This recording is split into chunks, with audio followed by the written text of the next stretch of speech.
کہ مولا کائنات فرما رہے ہیں جس آدمی کو میں نے یہ کہتے ہوئے سنا کہ وہ مجھے ابو بکر و عمر پر افضلیت دیتا ہے تو میں اسے مفتری کی حد لگاؤں گا، بہتان باندھنے والے کی حد لگاؤں گا۔ اور سن لو کہ نبی پاک کے بعد افضل الناس ابو بکر و عمر ہے۔ کہ حضرت مولا مرتضی شیر خدا رضی اللہ تعالی عنہ کی طرف اس روایت کو منسوب کیا جاتا ہے کہ حضرت علی مرتضی شیر خدا رضی اللہ تعالیٰ عنہ نے یہ ارشاد فرمایا، جو مجھے حضرت ابو بکر صدیق اور جناب عمر فاروق رضی اللہ تعالی عنہ پر افضلیت دے گا میں اس کو مفتری کی حد ماروں گا۔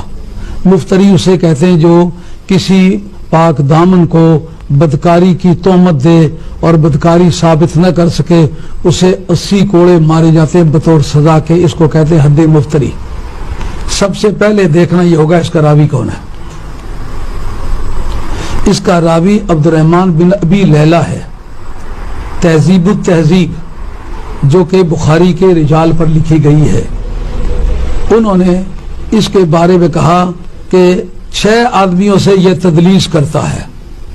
عبد الرحمن بن ابی لیلہ 6 آدمیوں سے تدلیس کرتا ہے۔ تدلیس اس بات کا نام ہے کہ ایک آدمی کسی اپنے مروی انو کا صرف اس لیے ذکر نہ کرے کہ اس کی شہرت کم ہے، کسی اوپر والے کسی بڑے آدمی کا ذکر کر دے جس کی شہرت زیادہ ہے، جس کا مقصد یہ ہے کہ اپنی اس کمزوری کو چھپانا چاہتا ہے کہ جو اس کا مروی انو ہے وہ نیک نام آدمی نہیں ہے یا گمنام آدمی ہے یا کم علم ہونے کا الزام ہے، تو وہ اپنی بات کو زیادہ خوبصورت بنانے کے لیے اوپر کی بات کرتا ہے، اوپر سے روایت کرتا ہے۔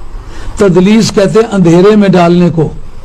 یہ جھوٹ کی برادری میں سے ایک سرین واضح ممبر ہے، اور بہت سارے محدثین نے کہا میں بدکاری کرنے کو تو بہتر سمجھتا ہوں لیکن تدلیس کرنے کو بہت برا سمجھتا ہوں۔ کیوں؟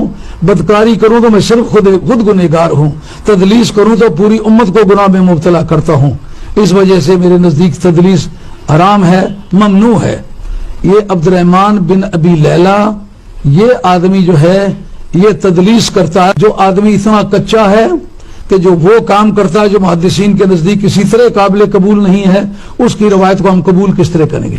پہلی بات خیال میں آ گئی ہوگی بات۔ اس سے اگلی بات سنو، بے شک واضح ہوگی۔ اس سے اگلی بات یہ ہے کہ خبر واحد کے بارے میں یہ مشہور ہے، یہ بات علماء اصول نے لکھی ہے، جساس نے لکھی ہے، ابو بکر جساس نے، اور شمس الائمہ سرخسی نے لکھی ہے اصول سرخسی میں۔ یہ بات لکھی ہے کہ اگر عام ضرورت کا مسئلہ ہو جو زید و بکر عمر ہر ایک کو اس کی ضرورت پڑے تو وہ اس میں اگر ایک راوی ہو، اسلامی عقل جو ہے وہ اس کو قبول نہیں کرے گی کہ سب کی ضرورت کا مسئلہ اور پتہ صرف ایک کو ہو۔ عموم البلوا کا مسئلہ ہو، خبر واحد قابل قبول نہیں ہے۔ تو حضرت حیدر کرار خلیفہ کے ہونے کے زمانے میں یہ بات کہہ رہے تو معلوم ہوا یہ سب کو پتہ ہونا چاہیے کہ افضل کون ہے تاکہ انتخاب خلافت کے وقت دقت نہ ہو۔ مسئلہ ہو ضرورت عامہ کا اور راوی اس کا ایک ہو، اور بتاتے بھی کیا ہیں، کوفے کی جامع مسجد میں جمعے والے دن انہوں نے ممبر پہ ہاتھ مار کے کہا میں اس کو سزا دوں گا۔ یار جمعے کے اکھاڑے میں یہ بات بھی کہی گئی ہے خبر واحد میں، اگر وہ مجمع عام میں کہی گئی ہوئی بات ہے تو ایک آدمی کی روایت قبول نہیں کی جائے گی۔ بے شک بے شک، سبحان اللہ۔ جیسا کہ ٹی وی پر آپ دیکھتے ہیں فلاں فلاں کو مار گیا ہے، ٹی وی پر دیکھا گیا ہو، مجمع عام کی بات ہے نا ٹی وی۔